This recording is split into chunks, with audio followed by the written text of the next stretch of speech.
You are listening to Leaders and Legends, a podcast produced by Veteran Strategies and featuring conversations with fascinating and impactful men and women who have shaped our world, our communities, and our history. My name is Robert Vane, Principal of Veteran Strategies, and your host for our discussion. You are listening to Leaders and Legends, a podcast presented by Veteran Strategies, a local veteran public relations enterprise, and sponsored by Girl Scouts of Central Indiana, Garmong Construction, Leaders and Legends LLC, the Grand Hall and Conference Center at Historic Union Station, the McGinley's Golden Ace Inn, and McAllister Machinery, your friendly neighborhood Caterpillar dealer. You may find all your sales and rental equipment needs at McAllister.com. We are pleased to announce our podcast is a member of the All Indiana Podcast Network in partnership with Wish TV. You may find Leaders and Legends at allindianapodcastnetwork.com. Thinking of starting a podcast or need to host a public meeting? Let Leaders and Legends LLC be your partner as you look for new ways to communicate your message. Please contact Chris Spangle and me at leadersandlegends.net. Thank you for joining us on the Leaders and Legends podcast. Our guests today are Deborah Hart Strober and Gerald S. Strober. They are the co-authors of 10 books up to this point, including oral histories of the Kennedy, Nixon, and Reagan presidencies. They are gracious enough to appear on today's podcast on very short notice to discuss their book, Queen Elizabeth II, an Oral History. It was first published in 2002, but was updated and released in May 2022. The book's detailed interviews and insightful accounts range from the very early years of her reign to Prince Philip's death in 2021. Deborah and Gerald, thank you both very much for coming on the podcast. Thank you for having us. Yes, Robert. great to be with you. Well, the book has received rave reviews, a highly detailed royal portrait for devotees of the crown, which I found was interesting. A terrific book. It makes for an immediacy you don't get in the usual biography. There are things I've never read before. That was from Tina Jordan from NBC.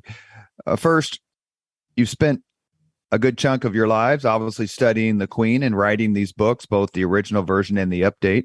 What are your general impressions of the world's reaction to the passing of Queen Elizabeth II? I was very touched by the fact that although there are Republican influences out there, people are genuinely mourning the Queen's death. She was a beloved figure, and people of all ages are coming out to follow the procession of her hearse as it made its way down to Buckingham Palace. I found it very emotionally heartwarming. Yes, I think in a way it was to be expected that it was a momentum building up. 70 years on the throne, probably the most recognized leader in terms of longevity in the world. So I think it was expected that there would be this outpouring, and I think we'll continue to see this over the days. And we're noting this in the kind of wide coverage this is being granted on the U.S. cable networks. One of the things we were discussing before we hit record for the podcast was the fact that you, in videos and in pictures, you are seeing the entire royal family, especially her 4 children, come together. We haven't seen many of those photos or videos lately, partly perhaps because of Prince Andrew's troubles. But how do you all feel about seeing, quote unquote, everybody gathered together? I think it was a wonderful thing to do. This is not a time for divisiveness. This is a time for family. And, just project, sure, they're royals, but in your own family, if there had been divisiveness and then there was a death, wouldn't you want everybody to come together? I think it was just a marvelous gesture. Yes, I think it will last through the funeral and perhaps somewhat beyond that. But the question is, what happens then? Meghan and Harry will be returning to California. The other senior royals will be carrying out their responsibilities under the new monarch. So we'll have to see how this unity develops and continues, if it can, over time. Let's talk a little bit about the future of the monarchy before we go back in time and talk about the Queen. One of the things that I have been thinking about is, when the Queen came to the throne in 1952, she served in the war, but it was a different time in terms of the media, much more guarded. And in a way, Charles III, at least for England, is sort of like the first tabloid monarch, where his foibles and problems and issues have been dissected publicly. How do you think this will affect the future of the monarchy? I think in terms of Charles, his mother became very, very fond of Camilla, and Charles seems to have gotten beyond the Diana episodes. And I think that he will hold the monarchy together for his reign. He will then pass it on to his son, William, and William's children are out there too. It might be a more truncated monarchy, I think, because nations will leave the Commonwealth. There's already a move toward that. But I think the monarchy will continue. The British need their monarchy. Yes, that's true. I think Charles is kind of like the man in the middle, facing the almost impossible task of following the 70-year reign of his mother, and at the same time having William kind of breathing down his neck, because William is quite a bit more popular than Charles. So his task will be how to steer that middle ground. And let's remember that as a prince, he was given to rather controversial views on subjects like architecture and agriculture and religion. And he was known for writing notes to members of parliament and others in the government, sometimes not always congenial notes. Mm-hmm. Will he be able to do this now as the constitutional monarch? But I think he got a very good head start the other day, walking amongst the people and shaking hands. He even accepted a kiss from the lady. He let it be known that he is of the people. I think of his mother as being, just as Diana was the people's princess, I believe the Queen was the people's monarch. And I think Charles is trying to become the people's monarch as well. Yes, it goes to your question, Robert, in the sense that in former days, one of the great things the monarchy had going for it was the mystery that you couldn't really approach, couldn't really hand it or know it all. What was it about? These people were in their palaces, hidden behind the public. And then during Elizabeth's reign, it became apparent that they had to be more vocal, more open. The Queen in her walkabouts, a palace website, emails, messages in addition to the traditional Christmas message. So now it's more of a user-friendly monarchy. But the issue for Charles III will be, can he continue and retain some of the mystery, or is it all going to become like one of the European monarchies? Is there ways, can you compare Charles III to King Edward VII, who had to wait, if that's the right way to phrase it, for his mother, Queen Victoria? She reigned for basically 64 years, and he was only king for about 9 years. So in other words, another transitory figure, while a younger man, in this case, George V, is waiting to come to the throne. Do you see any connections there, and just in the sense of generational comparisons? There is a superficial connection, but I think that Queen Elizabeth was much more of, say, helpful to her son. Victoria was Victorian, distant from her children. There was a big distance in the way children were brought up in those days, seen but not heard, that kind of thing. And I think that there are differences here. Well, Charles will be 74 in November. If you go by actuarial tables, he may live another 10, 20 years. Let's remember that his maternal grandmother lived to 101, and his parents lived to great ages. So the question is he going to carve out a new role for the monarchy, or is it going to be a holding action as he awaits William's inevitable succession? You are listening to the Leaders and Legends podcast. Our guests are Deborah Hart Strober and Gerald S. Strober. Their book, Queen Elizabeth II, An Oral History, an updated version, was released in May of this year. We are discussing the future of the monarchy. But let's talk a little bit, kind of when I reached out to you after the Queen's death, I had all these questions I wanted to ask about the Queen herself. So obviously, it's almost an unlimited number. We'll try to keep it to a decent time period.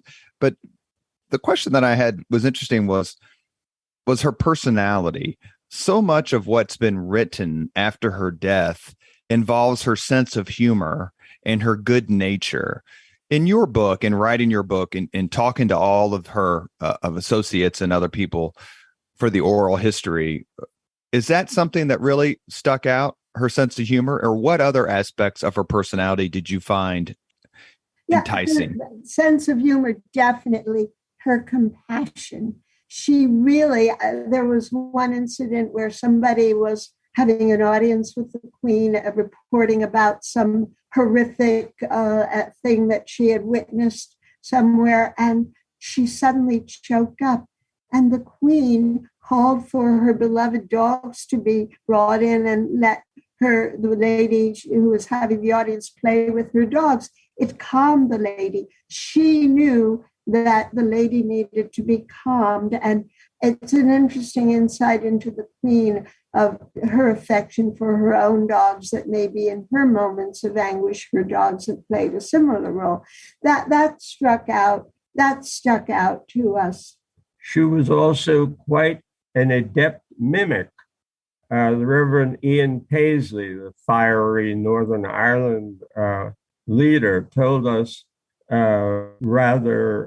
with some great glee and appreciation, well, the Queen does a great mimic of me. That's a form of flattery, isn't it? So she was really making fun of him. Yes, in her private moments, she was not just the stiff person that we kind of saw sometimes in public. We all have our private moments. She certainly had her share of them. Has any British monarch's reign seen more changes in the world, in the Commonwealth, than Queen Elizabeth's? None. It's amazing when you think about it. I mean, Britain had an empire which, the sun never set on the British Empire, and that went from empire to Commonwealth. She saw a world war that changed the face of the world, really. It was quite a life.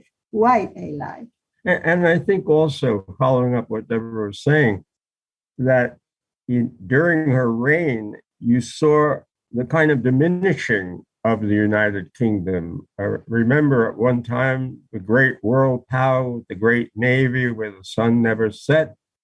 And over time, Britain stopped being, let's say, a first world country due to internal problems, due to changes, due to the end of the empire. So she witnessed all of this and was very much a historical part of that. Winston Churchill once described Elizabeth when she was just 2 years old as, quote, a character. She has an air of authority and reflectiveness astonishing in an infant. Her strong will and her strong sense of character and her true religious devotion are aspects of her personality that have been remarked on considerably in the last week or so. What do you think of Mr. Churchill's quote, and do you think he was accurate? Absolutely.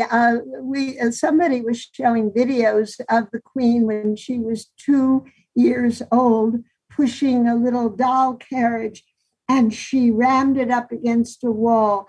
And instead of stopping, she went back a little and then rammed it up against the wall about 3 or 4 more times. Persistence, and the Queen looked at herself doing that and said, my goodness, I was stubborn, wasn't I? Yes, and she also, interestingly enough, had a great sense of detail. We were told before a state dinner, she would come down to the dining room and make sure that every plate and every glass and every utensil, all the cutlery, everything was aligned in the right place before the event was able to begin. A perfectionist. Yes. Much like Queen Victoria, Elizabeth wasn't expected at birth to ascend to the throne. Queen Victoria only became queen in 1837 after the death of William IV. He had no heirs.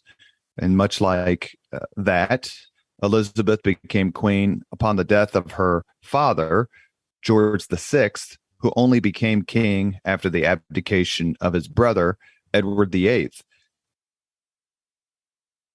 Do you find that it's interesting that these two women who shaped their age both kind of came to the throne, perhaps you could say by accident, but that didn't mean they weren't trained to be the monarch? How did Elizabeth, as a child or teenager, react to the fact that she was going to be the monarch after the passing of her father? It's fascinating. You say that if you look at the profiles of Queen Elizabeth and the young Victoria, they have a very similar physical profile, which is interesting to me. But I think that the Queen benefited from the fact that until she was 10 years old, she wasn't destined to be queen. She lived a more normal life, more family life, which helped her become maybe more human and humane. Victoria was still a product of her own age, a distant mother. And what was important in Elizabeth's life was the closeness of the family. Her father, King George VI, used to talk about we four, meaning himself, his wife, the Queen, and the 2 daughters, Elizabeth and Princess Margaret Rose. So he was able to tutor his daughter, to give her a sense of duty and responsibility and how to act in difficult situations and how to relate to the parliament and to the people. So she had a great advantage of having this closeness of family and a loving relationship with her parents. And in contrast, I believe, to Queen Victoria, who would refer to her and her husband, Albert, as we two. Yes. Exactly. And her Victoria's children suffered from the distances. Certainly Edward did. And he had a very, very brief reign. He was almost a tragic figure, if you will. And, it's also interesting in Charles, in that first televised speech he gave, talking about how he was going to fulfill the sense of duty that his mother had displayed and exhibited over her long life, the pledge that she had made in South Africa at age 21, to serve the people, that this is something that was, I think, she picked up from her father, the reluctant king who didn't expect it, didn't want it, but served with great dignity. And remember that during World War II, how the king and his queen rallied the British people in extremely difficult circumstances. So I think she picked up from her parents, and especially from her father, this sense of responsibility and duty, and keeping a stiff upper lip, as the Brits would say. How would you describe her education? I mean, the British monarch's education tended to be somewhat inconsistent, but yet it appears based on what I've read that her parents, Queen Elizabeth and George VI, went out of their way to make sure that she was prepared for the role she was eventually going to inherit. Absolutely, they did. And over the years, she met every important leader, Americans, Europeans. She gathered so much knowledge that she ended up teaching her prime ministers. They'd come in for their audiences, and although their weekly audiences, and although they're not allowed to say what went on, several of them told us that they learned so much when they'd come in for their weekly audiences because the Queen had accumulated all this knowledge just from existing and being and observing. Yes, it's like someone once said, well, this person is self-educated. And the response was, the key word there is educated. And she had a kind of on-the-job training over all of these years, from the very beginnings of her coming to the throne in 1952 through years of learning. Almost every day was a learning experience. And I think Prince Philip, who was, by the way, the love of her life, and I think he gets a bad rap in certain circles, but he educated her. He came from a different milieu, and I think he contributed to her, say, worldliness, perhaps. Sure. Let's talk a little bit about World War II. Princess Elizabeth famously served as a mechanic and a driver during the war. But she also gave a radio address in 1940 when Britain stood alone and was suffering from intense bombing by the Germans. I always thought it was interesting that there were people who tried to get the children, Princess Elizabeth and Princess Margaret, to go to Canada, and that Queen Elizabeth's response was, quote, "The children won't go without me. I won't leave without the king, and the king will never leave." Which sounds exactly like something she would say. So how did Princess Elizabeth's service during the war sort of put a new stamp on the monarchy, in the sense that she did go through so much of what the quote unquote commoners went through? Yes, well, she wasn't living her life in those years behind palace walls, protected, as you say. The children were not evacuated to Canada. They just went to Windsor. They went to Windsor. And so I think that experience gave her more of a sense of knowing the quote unquote common people, understanding who would one day be her subjects. This was, again, a tremendous learning experience for her, which she would not have had the opportunity to share and had she been shunted off to another country, another society. And let's remember how important it was for the king, the queen, and the two princesses to be at the center of British life in those perilous days, to endure some of the problems. Remember, it was famously said that King George would have a bath once a week in about 1 inch of water. So while they still had their life of great privilege, they also were identifying in some way with what everyday people were living with. And I'm jumping ahead a little bit, but after the war, when Princess Elizabeth was going to be married and needed a beautiful wedding dress for the occasion, she wasn't just given a couture coming in and designing it. She had rations because Britain was on austerity, post-war austerity. She had a ration book. She had to get her fabric from her rations, her clothing rations. And I think, again, you mentioned the war, World War II, the pivotal role that the monarchy played, not only in rallying the British people, but in setting an example for the Western allies in those really dark days, and how respected the king was. There is this account of in 1944, 1 month before D-Day, the allies had their final dress rehearsal and presentation of the battle plan. It was held in a school in London with all of the senior general and flag officers of both the British and US armies present.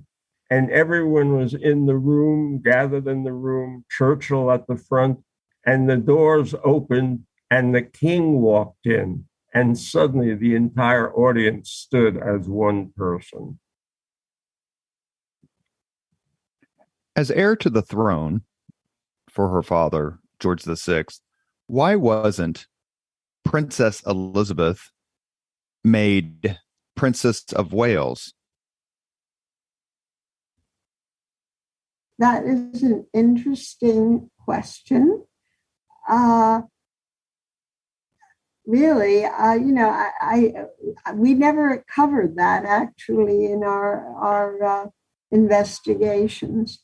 But it's interesting, you mentioned Wales, that when Charles, in his speech the other day, mentioned that he was making William Prince of Wales, there were some nationalists in Wales who said, what right does he have to appoint the Prince of Wales?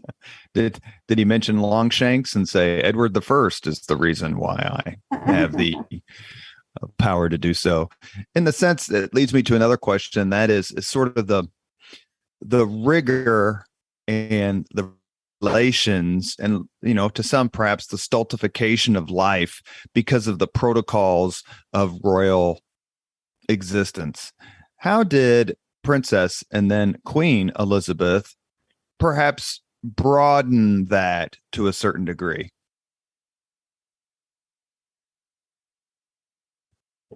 I'm sorry, can you repeat the question, Robert?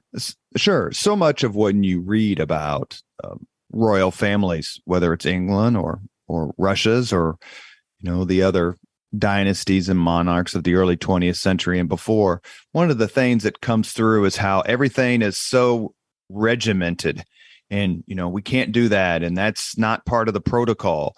Did Queen Elizabeth or Princess Elizabeth do anything, in your opinion, to sort of push those boundaries away and make it a little less stuffy? Yes, I think it was due to the demands of the modern world, the media, the tremendous British, especially tabloid print world, and then the advent of television, the advent of the internet.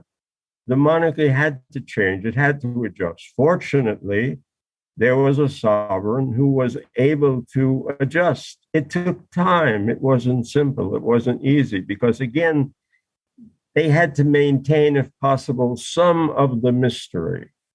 But he had Prince Philip who came in, and he had been a naval officer. He wanted a clean house, modernize, get rid of this thing and that thing. And he really deserves a lot of credit for getting rid of a lot of the extraneous things that were going on in the, and he was very, very, very helpful to her in that respect. That's actually right into my next series of questions. As odd as it may seem now, her marriage contemporaneously to Philip of Mountbatten, as he was known, was not without controversy. How did they meet as children?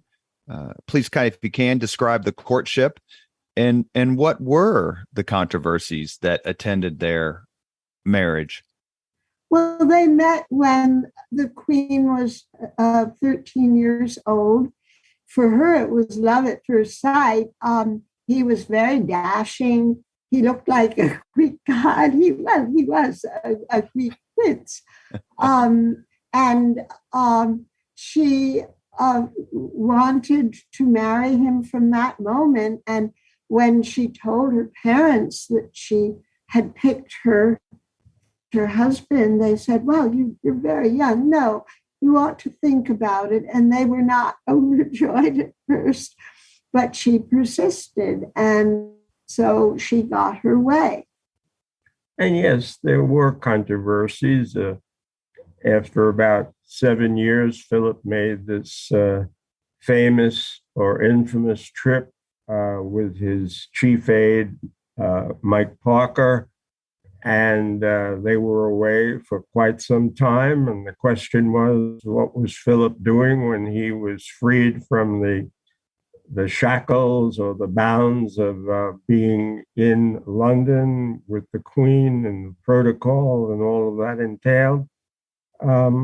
But when we interviewed Mike Parker at his home in Melbourne for the book, he, kind of downplayed the possibility that there were hijinks or any kind of hanky-panky on the trip. It was simply Philip had to get away, had to find his own way. Remember, he had given up a very promising career in the Navy to marry Elizabeth. Some had said Admiral Henry Leach, who we interviewed, said to us that Philip would have gone right to the top in the Navy. He'd been a combat veteran of World War II. He was a very adept sailor. He gave all that up. Now, you might say, well, he gave it up for a life of privilege known by very few people. But nonetheless, he did give up his own career and had to be the man stepping slightly behind the Queen. But there was great affection between the two of them. We had press credentials for various occasions when we saw them together. And on one trip, they were coming into Mozambique, and the Queen, they came down the red carpet, he several paces behind the Queen, and she was getting all of the accolades. And he was darting about, looking this way and that way. And he was observing, and I can imagine the pillow talk that night was, well, I noticed this, I noticed that. He was tremendously helpful to the Queen in that respect. And he really did love her and respect her, and yes, she to him as well.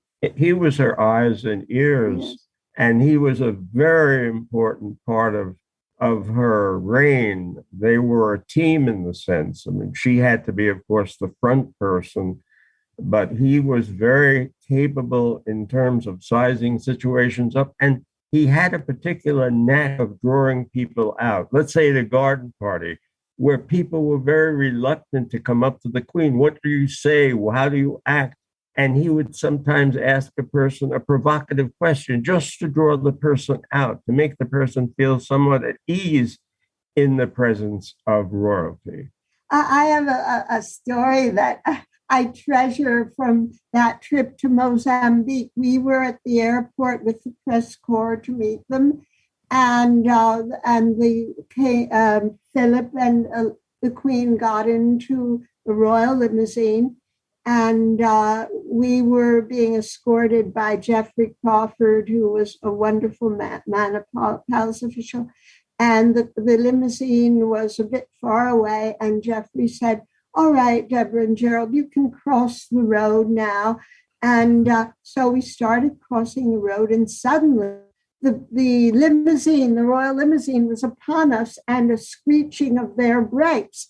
And we looked up and we saw Queen and Prince Philip. They were illuminated in the car. So they stopped. We crossed the road. a few minutes, maybe an hour later, we're standing on the porch of the president of Mozambique's home, and the Queen and Prince Philip are going inside to exchange gifts and pleasantries. And they come up onto this little platform, and the Queen smiles at us, a brilliant smile, and walks ahead. Prince Philip looks at us. He grabs my press credential, looks at it for a minute, looks at me, and gives me a look as if to say, "So you're the people we almost killed."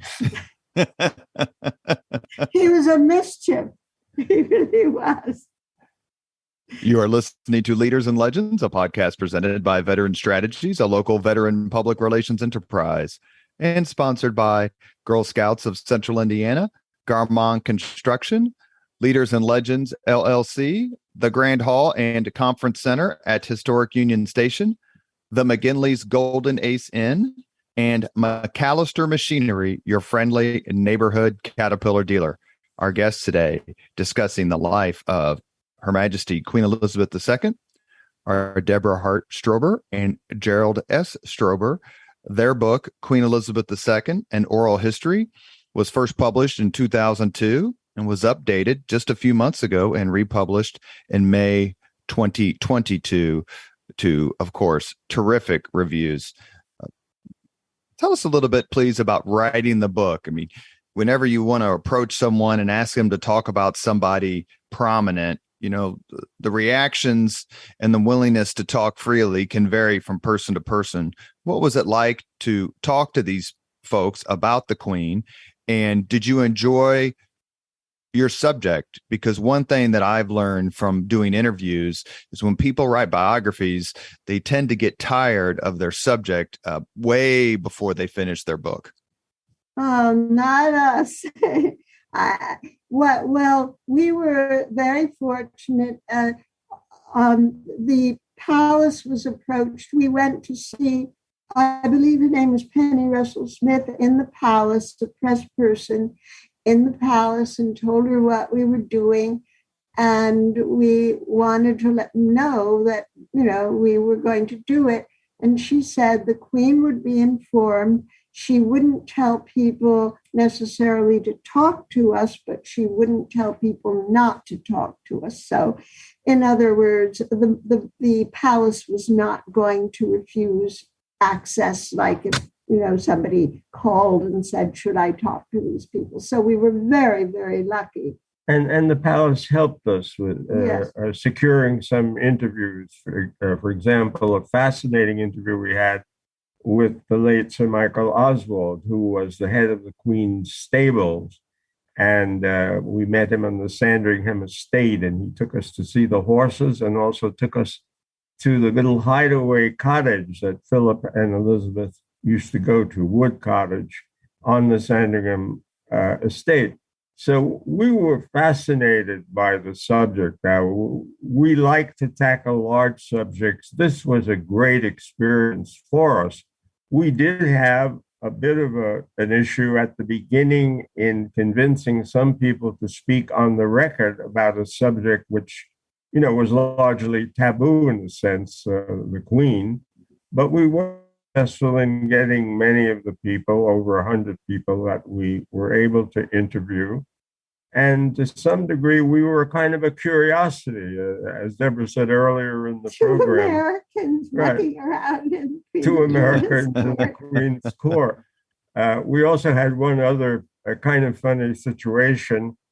For our various trips to conduct interviews in England, we stayed in a place at an address at 10 Downing. 10 Down Street. Just off Piccadilly. And so when we would ask people if they would like to come to our apartment for the inn, and they say, "Where are you?" And we would say 10 Down Street. And some of them got, "What? You're at Downing Street?" No, we're at 10 Down Street. But, you know, we did have a few negative things, and my tactic with people and we had used it in other books too, was, well, you maybe you want to talk to us because you don't know what some people are saying about you. Don't you want to give us your view of this? And then they say, yes, we'll talk to you. And I don't know if this has been your experience, Robert, in interviewing, but our experience has been for a number of our books is if someone says no initially and you really want that person, keep trying, keep If you trying. don't succeed at first, try. Right. We had that experience with Sir Edward Ford, who had been assistant private secretary to both King George VI and to Elizabeth, and who played a crucial role in that moments after it was discovered that King George VI had passed away. And he was very reluctant to speak with us. And then we kept writing to him and writing. Maybe we wore him down. And one day we got a letter saying, okay, come and see me. And it was a great interview. Yes. So you have to keep trying with people. You just have. And we also, by the time we did the monarchy book, we had the benefit of having done our presidential oral histories in America, 3 of them, and the Dalai Lama and so on. So, we had a bit of a track record there. So we weren't completely unknown. George VI, the father of Princess Elizabeth, died in February 1952 while Princess Elizabeth was in Kenya. Is it true that her decision to retain the name Elizabeth as monarch, she can choose any name she wants, created drama and resentment in certain parts of Great Britain? We did not hear that. That was her given name. And so she was entitled, she had several names, Elizabeth, Alexandra, et cetera, which royals do have, their name for various members of the family. We had not heard that. It may be that some people may have resented the idea, well, how could she possibly follow Elizabeth I? Sure. But if that was a reservation that people had, I think that she wiped that reservation out over the course of 70 years. And her mother also was named Elizabeth. Yes. This is something I'd like to bring up because when people were talking about the late Queen's affection for Balmoral, how much she loved it there, and it was, of course, in Scotland. They never, ever mentioned that she has Scottish blood. Her mother, Elizabeth Bowes-Lyon, was born in Scotland, the daughter of a Scottish baron. So, and nobody has picked up on that the Queen is part Scottish by birth. Yes. It's often noted in the stories about Queen Elizabeth, especially that she has passed, that she was head of the British Commonwealth. What is the British Commonwealth and how is it related to former imperial countries gaining their independence, many of which did under Elizabeth's reign? Well, the British Commonwealth is an association of now 56 nations, formerly in the past associated in some way with Great Britain, although there are exceptions. Mozambique is now a member of the Commonwealth. And Mozambique had been a Portuguese possession in the past. But it's an association of nations with an affinity to the United Kingdom, and it has some very significant economic repercussions, favorable repercussions for the members of the Commonwealth. Now, we also have to remember that within the Commonwealth, there are now 15 nations which are realms where the British sovereign is the head of state. The largest of those 15 nations would be New Zealand, Canada, and Australia. And in each of those nations, there are strong Republican movements. There was a referendum a number of years ago in Australia as to whether to become an independent state. It failed, but as the author Thomas Keneally told us, it likely will pass eventually when the Queen dies. We're staying with this because of our respect for the Queen. Right. What will happen under Charles? All bets are off.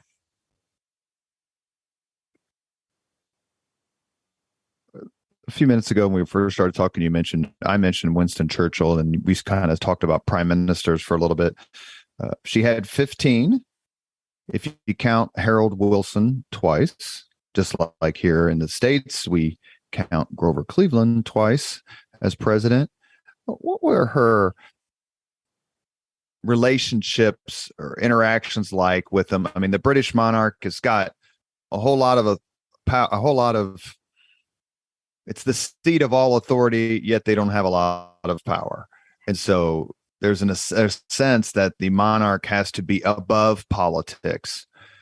Was Queen Elizabeth above politics? And specifically, can you talk about her relationship with Margaret Thatcher when she became prime minister, the first female prime minister in Britain's history? Well, first of all, the Queen reigns, she doesn't rule. Margaret Thatcher, there was some tension there. She didn't always agree, although from all indications that we've had from our interviewees, the Queen tended to be conservative in her outlook. But with Thatcher upset her very much on certain issues, I think having to do with South Africa. Yes, the Queen opposed Thatcher's views on apartheid, on the apartheid regime of South Africa. I think also the chemistry between the two of them was not good at all. Shall we say? The Queen had an excellent relationship, for example, with John Major, who soon after he left the role of prime minister was made a member of the Order of the Garter, the highest rank of chivalry that it is for the Queen to bestow on a subject. So she had varying relationships. She was fond of Harold Wilson. Tony Blair, maybe that's another story, especially surrounding the drama of Diana's death. It's interesting thinking about prime ministers, and maybe that's why it's still hard for me to process the fact that she's gone. Just 2 days before her death, Liz Truss, the new prime minister, that came up to Balmoral to be anointed prime minister because the Queen could not do it in a normal circumstance. And there was the Queen anointing her prime minister, and she looked a bit fragile, but 2 days later, the bulletin, the Queen is dead. And we couldn't quite process that because we had seen the clip of her anointing Prime Minister Truss 2 days earlier. Queen Elizabeth, easily the most traveled monarch in British history, dozens of countries, hundreds of trips. I think she went to Australia like maybe 14 times, 15 times during her reign. How important was it to the Queen to be out and about within the Commonwealth? And not only that, but she's visited communist countries, visited Russia, first monarch to do so. How important was traveling and actually going to see people to the Queen? Well, certainly with the Commonwealth, Robert, it was very important to show the flag, to go out there and to visit with not only the leaders of these nations that were part of the Commonwealth, but to go out and meet the people and press the flesh, as Lyndon Johnson used to say, and see them eye to eye. It was also important to travel to other nations because many of these relationships had economic and trade significance. So Britain, as an island nation, was trying to get its goods onto the shelves and into the places of commerce around the world. And the Queen was a great ambassador for all of that. But think of how tiring many of these trips would be. And yet she was very loyal and faithful to her schedule and to the programs that her ministers and her government had prepared for her. It couldn't have been easy in many cases. But again, this goes back to her sense of duty. These were things that she had to do. She couldn't shirk these responsibilities.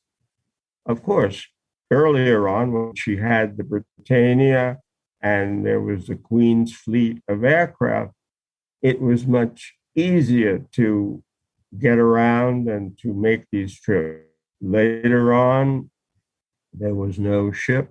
Now, the people in the monarchy are asked to take the regular train within Britain. Only if they're going on overnight trips do they take the royal train.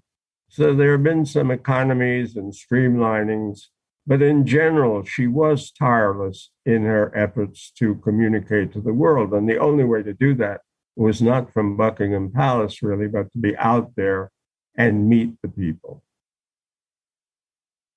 Much did change during her reign as queen.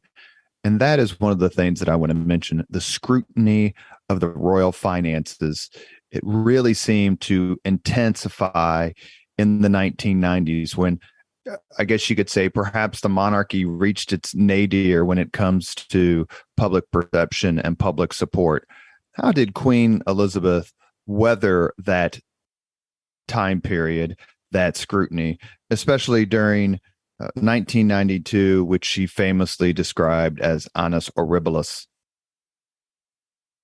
Well, I think she had the perspective of the long view, that both as she looked back with her prodigious knowledge of British history and her predecessors, and history in general, there's an ebb and a flow. Sometimes things are good, great. Sometimes they're not so good. Sometimes they're really bad. And from her perspective, she was on the throne. It was a lifetime job for her. There would never be an abdication such as had taken place with Edward VIII. So you look at it from a different perspective. Today is bad, maybe tomorrow or next month will be better. She survived the great crisis of the stir caused by the death of Diana and the failure of the Queen and Philip to return immediately to London out of respect for Diana. And here we are. I was just saying the other day, Robert, if you think about it, remember the great outpouring of grief for Diana and all of the floral wreaths that were placed in London, Buckingham Palace, Hyde Park, and so on. And now, 27 years later, what do we have? The same thing. The same thing happening. This tremendous outpouring of grief, these tremendous displays of floral. Many of the same people who were in their 20s, perhaps, or younger when Diana passed away, now are of a certain age and are showing their respect for the Queen. So, in a sense, at the end of the day, she triumphed over all of this. Because I think people realize her greatness, her sense of duty, and her genuine humanity and caring for her subjects. My personal first notice of Queen Elizabeth II was during the United States bicentennial year of 1976. The Queen and her husband came over to help the ungrateful colonists celebrate their victory. Did you talk to anyone who specifically mentioned that trip of the Queen, and what was her take on how she was received here? I don't remember that we spoke to anyone specifically about that trip, but we did speak to people who were involved in other trips. Mike Deaver, who was a major assistant to President Reagan. And when she went to the West Coast and they went to a restaurant, they went to Trader Vic's in San Francisco, which was a great experience for both the Queen and Philip. She was very fond of the United States, of the American people. And the racing. She loved the Derby. The Kentucky Derby. Right. On at least one occasion, she made a private trip to the Kentucky Derby. So, and again, there was this great affinity, what Churchill used to call about the English-speaking peoples. And she came over here, I believe it was in 1991, is that right? And gave a speech before both houses of Congress, certainly shortly after the Gulf War. She seemed to feel like, based on a lot of what I've read, especially in the last few days, that she felt at home here. I remember reading a specific article written by someone connected to I'm going to say the Reagan administration, but certainly part of the Reagan, quote unquote, revolution, who said that the Queen and Ronald Reagan had a specifically strong relationship. Yeah. What would you comment about that? They certainly did. I think part of it was their love of horseflesh, aside from they shared certain conservative views about life, but they enjoyed riding together. That was so relaxing to the Queen. And they just had a very easy, warm relationship. And I think in terms of her long life, part of the affinity for the United States was based on the experience of the war and the friendship that her father, the king, had with General Eisenhower, the leader of the Allied Expeditionary Force. And that friendship continued when Eisenhower became president and in the years after his presidency. So I think there was a very warm relationship developed early on in her life and then in her reign as well. And, although we did fight a little war to rid ourselves of the monarchy, a lot of Americans who are monarchists, they get up at 4:00 in the morning to watch a royal event. And I think maybe the Queen sensed that there are a lot of monarchists among our American citizens. We love our way of life, but we're monarchists. I remember getting up at who knows what time to watch the wedding between Prince Charles and Princess Diana. And it was the most viewed, I think, is it still the most viewed television event worldwide in history? Probably. And I will make a prediction now. The Queen's funeral next Monday, it's at 11 a.m. British time. Many, many Americans will be waking up in the middle of the night to watch that solemn royal funeral. Absolutely. We are talking with Deborah Hart Strober and Gerald S. Strober. They are the authors of Queen Elizabeth II, An Oral History. We have a few more minutes left. One of the strangest things, and I remember it contemporaneously, that involved the Queen through no fault of her own, and maybe you detailed this in your book or talked to people who were supposed to prevent it from happening, is that along with a couple of assassination attempts, one in London and one in New Zealand, even though I think the gun in London was actually full of blanks, there was also the amazing situation where a man named Michael Fagan just appeared in Queen Elizabeth II's bedroom. Yes. How the hell did that happen? Well, security is involved. It's a fascinating question. You would think with all of the security surrounding the Queen and the protection and the surrounding the palace and so on, that wouldn't happen. But as they say, stuff happens. The unexpected happens. And I think she kind of shook it off, almost was a bit amused by it. I don't know how amused she was, but she kept her cool. Yeah, she definitely. Yeah, they kind of chatted, like they just had a conversation until someone finally showed up. Well, that was so typical of the Queen. Yeah. She probably was sensing he's a human being. I'm going to find out what makes him tick. I'm just guessing at it. Yeah, we remembered. We were horrified to hear about that. How did Queen Elizabeth II keep her temper when it came to the famous or infamous, depending on your point of view, British tabloid press, who certainly took significant interest in both her own children and their spouses? I think she understood this was part of British life.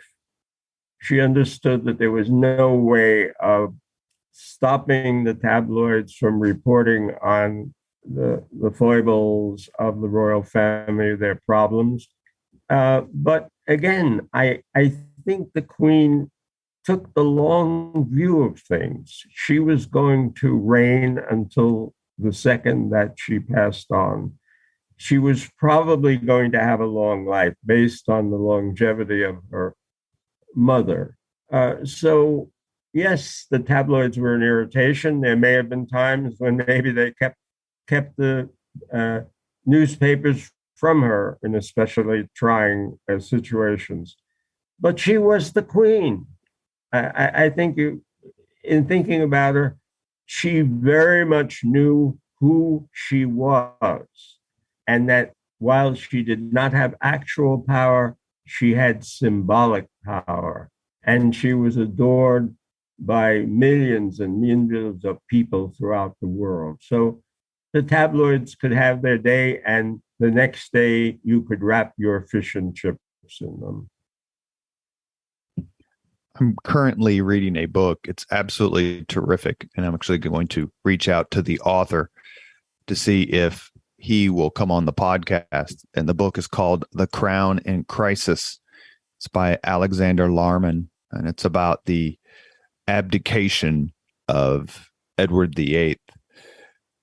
I remember watching on YouTube, there's something that was happening involving Queen Mary. This was like several years after she passed. They were dedicating something to her memory. And the Duke of Windsor, the former Edward VIII, was there. And so was Queen Elizabeth. And it was just kind of interesting from a historical perspective to see the two of them together, if mostly because you don't ever see two reigning monarchs from the same country usually sitting in the same spot. What was her relationship, if any, with the Duke and Duchess of Windsor? Well, prior to the abdication, she adored her uncle. Really, her very glamorous uncle.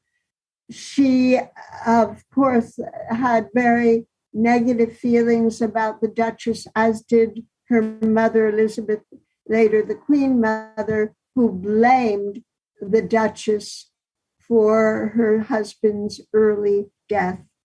And it was very, very tense. But she acted in public professionally. Yes, it was a formal, after, as Deb said, this warm relationship of her youth. When she became the sovereign, it was a more formal relationship. And the Duke and Duchess had their home in Paris and traveled the world most of the time at the expense of other people. And they were a given, but they were not considered very important anymore. They had passed off the stage of history.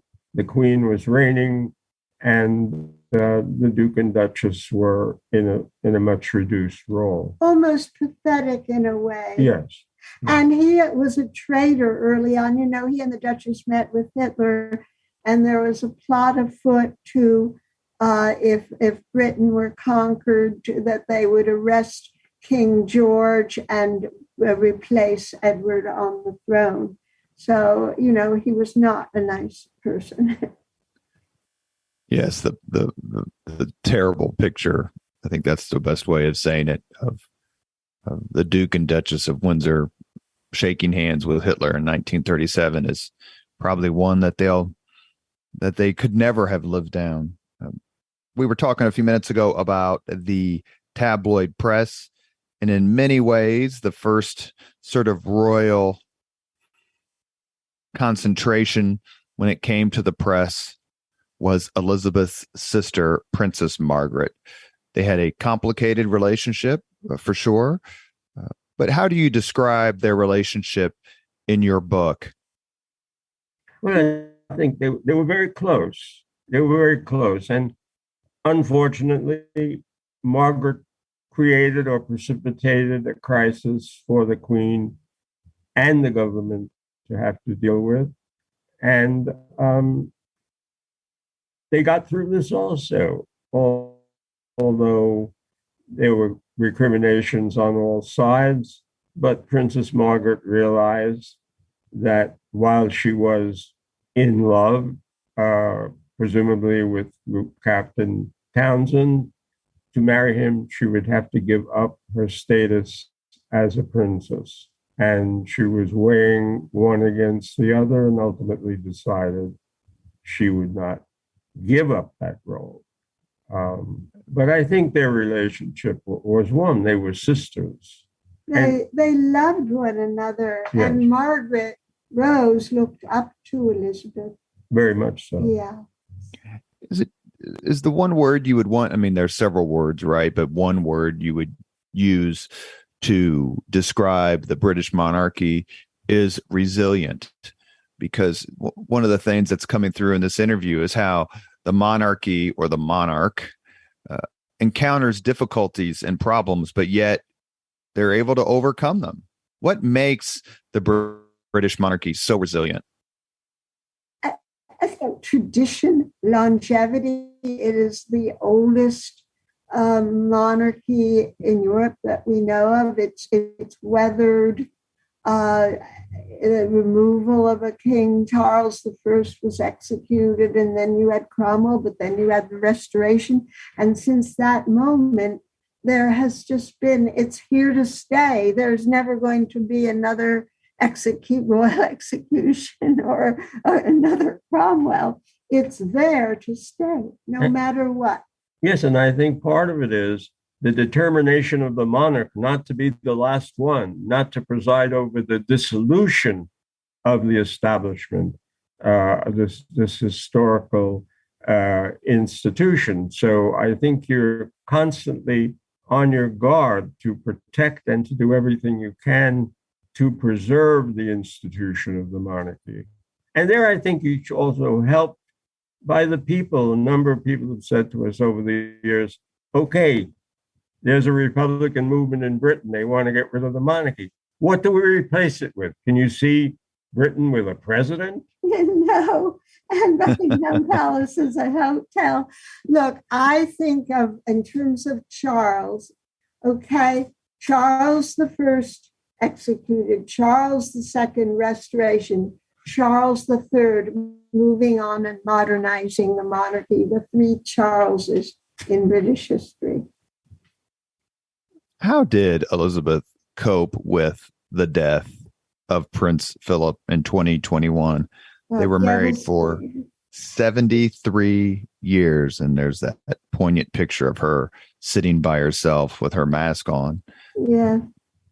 Look, he was the love of her life throughout, no matter their separation for a number of years or all the travail of a normal marriage. He was the love of her life. She missed him terribly. And she went to her death still missing him. And I don't think she ever got over it. When you love somebody that much, you can move on, but you never get over that. Yes, he was very much her rock, the one person that in the privacy of their lives she could communicate with, she could commiserate with, she could learn from. Look, he was in many ways an insensitive person, a person of a different age, a different time. But he had a great feeling for young people. He created scholarships. He was as most people are, a very complex person and living in a fishbowl, not always liking it, but learning to cope with it. A last question, and I was going through my notes and I was typing out my questions and doing my preparation for the podcast. And I got all the way down. I thought, okay, I think I've covered everything. But I almost made a grievous error in which I would have forgotten to ask you about, of all the things that we associate with Queen Elizabeth II, perhaps at the top of the list is her love of Pembroke Welsh corgis. How did she come to love those beautiful dogs so much? And were they her constant companions and helped keep her happy? So from childhood, there are pictures of her playing with dogs as a very little girl. Dogs and horses, but you obviously can't have your horses come into your living quarters. But the corgis made her happy. They comforted her. She sensed that they comforted her guests when they were in distress. She traveled with them. When she drove around the grounds of the palace, she always had them in the car with her. She just adored those dogs. And for someone who has to be wary of many other people, of their motivations and their schemes, it's, to quote Harry Truman, who famously said, quote. If you find a friend in Washington, get a dog. That's exactly right. Her friends, her true friends. You have been listening to Leaders and Legends, a podcast presented by Veteran Strategies, a local veteran public relations enterprise, and sponsored by Girl Scouts of Central Indiana, Garmon Construction, Leaders and Legends LLC, the Grand Hall and Conference Center at Historic Union Station, the McGinley's Golden Ace Inn, and McAllister Machinery, your friendly neighborhood Caterpillar dealer. Our guests today have been Deborah Hart Strober and Gerald S. Strober. How long have you two been married? 41 years, right? 41 years and counting. Yeah. They are the authors of Queen Elizabeth II, an Oral History. It was first published in 2002, and it was updated in May of 2022. The reviews are excellent, including one reviewer who says, packed with opinion, facts, and personal accounts from those who were there, this unique oral history is a must-read for fans of the Crown. They've been very kind on short notice to come talk about not only the reign of Queen Elizabeth, but the woman herself. Deborah and Gerald, thank you so much for coming on the Leaders and Legends podcast. Thank you for having us. You're an excellent interviewer, by the way. Very stimulating hour. Yes. Thank you very much. That's very kind. Thank you very much for listening to Leaders and Legends, brought to you by Veteran Strategies Incorporated. If you want to contact us about this program or our menu of public relations services, please send us an email at robert@veteranstrategies.com. That's robert@veteranstrategies.com.